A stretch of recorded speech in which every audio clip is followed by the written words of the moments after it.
अस्सलाम वालेकुम, welcome back to my channel Shahzain Yasir. आज की वीडियो में बात करेंगे यूके विज़िट वीज़ा रिफ्यूज़ल्स के बारे में, क्योंकि अभी मैं बकिंगम पैलेस आया था तो मैंने अपना ईमेल बॉक्स ओपन किया तो उसमें मोस्टली जो ईमेल्स थी वो रिफ्यूज़ल्स के बारे में थी कि हमारा वीज़ा रिफ्यूज़ हुआ है, हम प्री एक्शन प्रोटोकॉल में जाना चाह रहे हैं। तो मैंने सोचा एक वीडियो बनाऊँ कि किन लोगों को प्री एक्शन प्रोटोकॉल अप्लाई करना चाहिए और किन को नहीं अप्लाई करना। ये बड़ा समझने वाली बात है कि किसको अप्लाई करना चाहिए और किसको नहीं करना चाहिए। शायद आपको इस चीज़ का नहीं पता कि प्री एक्शन प्रोटोकॉल की वजह से आप पे बैन भी लग सकता है। अगर आपके जो वीज़ा है वो रिफ्यूज़ हुआ है और उन रीज़न्स को आपको पता लग रहा है कि ये मैंने कहीं पे 2 नंबरी लगाई थी या मैंने कोई फेक डॉक्यूमेंट आपने लगाए थे और उस बेस पे उन्होंने एलिगेशन लगाया और आपका वीज़ा रिफ्यूज़ कर दिया। अगर उन डॉक्यूमेंट्स को फर्दर जाके दोबारा डिफेंड करते हैं प्री एक्शन प्रोटोकॉल में, उनकी फिर एक्सप्लेनेशन देते हैं कि ये मैंने ठीक कहा था और उन्हीं को दोबारा आप डिफेंड करते हैं, एक्सप्लेन करते हैं कि ये मेरा सपोज रेंटल इनकम आ रही थी या मेरा अदर सोर्स ऑफ इनकम था।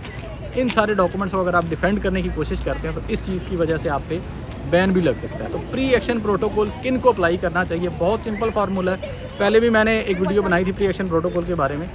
आप जब रिफ्यूज़ल आपको लेटर मिलता है, लेटर मिलने के बाद आप उन सारी रिफ्यूज़ल रीज़न्स को अच्छे तरीके से पढ़ें। अगर तो आपको लगे कि ये रीज़न जो हैं ये वैलिड नहीं है, मैंने इनके अगेंस्ट प्रॉपरली एविडेंस दिए थे, प्रॉपर मैंने एक्सप्लेनेशन दी थी अपने कवर लेटर के अंदर भी अपने, और इसके अलावा अपनी वीज़ा एप्लीकेशन में भी, तो फिर आप प्री एक्शन प्रोटोकॉल में जा सकते हैं। या समटाइम कुछ ऐसा भी होता है कि आपके रिफ्यूज़ल लेटर में कुछ ऐसी बातें लिखी होती हैं जो आपने अपने केस में कहीं पे भी नहीं लिखी होती, ना आपने वीज़ा एप्लीकेशन में उस चीज़ का जिक्र किया था। सपोज़ अगर वो वीज़ा ऑफिसर कहता है कि जी आपने स्पॉन्सर के बारे में डिटेल नहीं दी और आपने अपनी वीज़ा एप्लीकेशन में कहीं पे भी स्पॉन्सर को मेंशन नहीं किया हुआ था कि मुझे कोई वीज़ा स्पॉन्सर कर रहा है, तो ये एक बड़ी वैलिड रीज़न है। इसमें आप प्री एक्शन प्रोटोकॉल में जा सकते हैं और आप बता सकते हैं कि जी मेरा तो कोई स्पॉन्सर था ही नहीं, ना मैंने कोई ऐसी डिटेल दी थी स्पॉन्सर के बारे में, और वीज़ा ऑफिसर यहाँ पे कह रहा है जी आपने अपनी स्पॉन्सर की डिटेल्स नहीं दी, जिसकी वजह से आपका वीज़ा जो है वो रिफ्यूज़ किया जा रहा है। तो ऐसे केस में तो आपको ज़रूर प्री एक्शन प्रोटोकॉल में जाना चाहिए। या इसके अलावा और काफ़ी सारी रीज़न होती है। सिंपल हल उसका ये होता है कि आप अपना जो रिफ्यूज़ल लेटर है उसको पढ़ें, सारे पॉइंट्स को पढ़ें, और उन पॉइंट्स को पढ़ने के बाद अगर आपको खुद लगता है कि यार इसके अगेंस्ट मैं प्रॉपर्ली आंसर दे सकता हूँ, या ये सारे डॉक्यूमेंट्स मैंने अटैच किए थे, इन सारी चीज़ों के बारे में मैंने पहले भी एक्सप्लेन किया था वीज़ा एप्लीकेशन में और कवर लेटर में, तो फिर आप प्री एक्शन प्रोटोकॉल में ज़रूर जाएँ। प्री एक्शन प्रोटोकॉल में जाने से आपका वीज़ा अप्रूव हो सकता है। और अगर आपको रिफ्यूज़ल लेटर पढ़ने के बाद लगे कि नहीं यार ये चीज़ें जो मैंने 2 नंबरियाँ लगाई थी, तो फिर चुप करके बैठ जाओ, बजाय कि वो 2 नंबरियों पे आप दोबारा खड़े हो जाएं कि नहीं मैं उनको डिफेंड करूँगा, मैंने सारे डॉक्यूमेंट लगाए थे। तो ऐसी सिचुएशन में आप पे बैन भी लग सकता है। वीज़ा तो ऑब्वियसली आपका रिफ्यूज़ होगा ही होगा, प्रॉपर्ली फिर बैन भी लग सकता है 5-10 साल का, कि आपने एक गलत चीज़ प्रेजेंट की और उसको आप बाद में डिफेंड कर रहे हैं। तो प्री एक्शन प्रोटोकॉल अप्लाई करते हुए आपको बहुत ज़्यादा केयरफुल रहना है। प्री एक्शन प्रोटोकॉल आप खुद से भी अप्लाई कर सकते हैं। उन सारी रीजंस का एक प्रॉपरली आंसर बनाएं, प्रॉपर टेक्निकल वर्डिंग यूज़ करें और उसके साथ उसकी एक्सप्लेनेशन के साथ आपने एविडेंस भी अटैच करने कि ये अगर मैं बात कर रहा हूँ तो इसका ये एविडेंस है। एविडेंस चाहे आपने पहले अटैच किए हो वीज़ा एप्लीकेशन के साथ, लेकिन प्री एक्शन प्रोटोकॉल के साथ आप दोबारा वही एविडेंस दोबारा भी अटैच कर सकते हैं, क्योंकि मोस्टली क्लाइंट से मैंने सुना है कि नहीं हम मज़ीद डॉक्यूमेंट्स नहीं अटैच कर सकते। जब आप एक बात कर रहे हैं और उसके अगेंस्ट आपके पास एविडेंस है तो फिर आपको एविडेंस ज़रूर अटैच करना चाहिए प्री एक्शन प्रोटोकॉल का।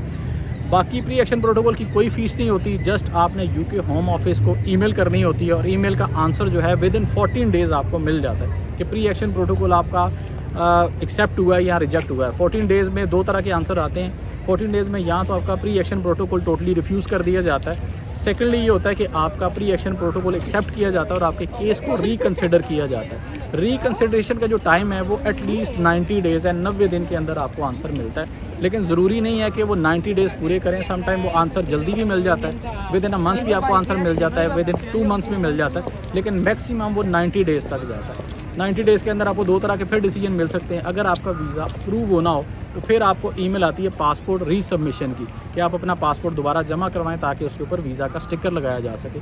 सेकंड वही जवाब आता है कि जी फिर ताड़ा वीज़ा रिफ्यूज़ हो गया। तो ये 2 तरह के आंसर आपको मिलते हैं। तो ये थी जी आज की वीडियो। होपफुली आज की वीडियो आपके लिए इन्फॉर्मेटिव रही होगी। वीडियो अच्छी लगी है तो वीडियो को लाइक ज़रूर कर दिया करें और कमेंट्स में अपना फीडबैक भी दे दिया करें। प्री एक्शन प्रोटोकॉल आप खुद से अप्लाई कर सकते हैं, लेकिन अगर खुद से नहीं आप अप्लाई कर सकते, मेरी कोई हेल्प चाहिए या मेरे थ्रू प्री एक्शन प्रोटोकॉल आप अप्लाई करना चाह रहे हैं, तो ये मेरा ईमेल आईडी है। ईमेल में जस्ट आपने अपना रिफ्यूज़ल लेटर और अपनी वीज़ा एप्लीकेशन, ये 2 चीज़ें मुझे शेयर करनी है और फर्दर हम फिर डिस्कस कर लेंगे वाया ईमेल या वाया व्हाट्सएप नंबर। तो मिलते हैं जी नेक्स्ट वीडियो में, तब तक के लिए अल्लाह हाफ़िज़। I know you told your friend you're not okay, and tell me what's wrong and why you never said you felt that way.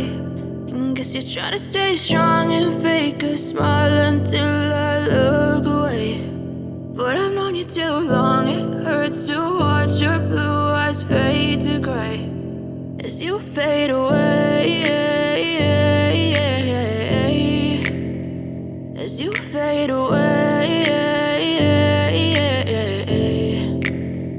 Yeah, I'm about to fade away, cause every time I wake up I feel like it's Monday. Something's going wrong with all the chemicals up in my brain. All of a sudden I don't look at anything the same way. Got a buildup of my thoughts sitting in an ashtray. I'm sorry that I'm so inconvenient, okay. Just let me be me and I'll stay out of your way. I can see the way you look at me, I'm such a disgrace. I never really asked to be brought into this place. You wanna love me? Well then baby have a taste. All the highs and the lows, no you'll never be the same. I don't really wanna hurt you but I can't control the pain. If you're sticking by my side maybe we could be okay. Okay, maybe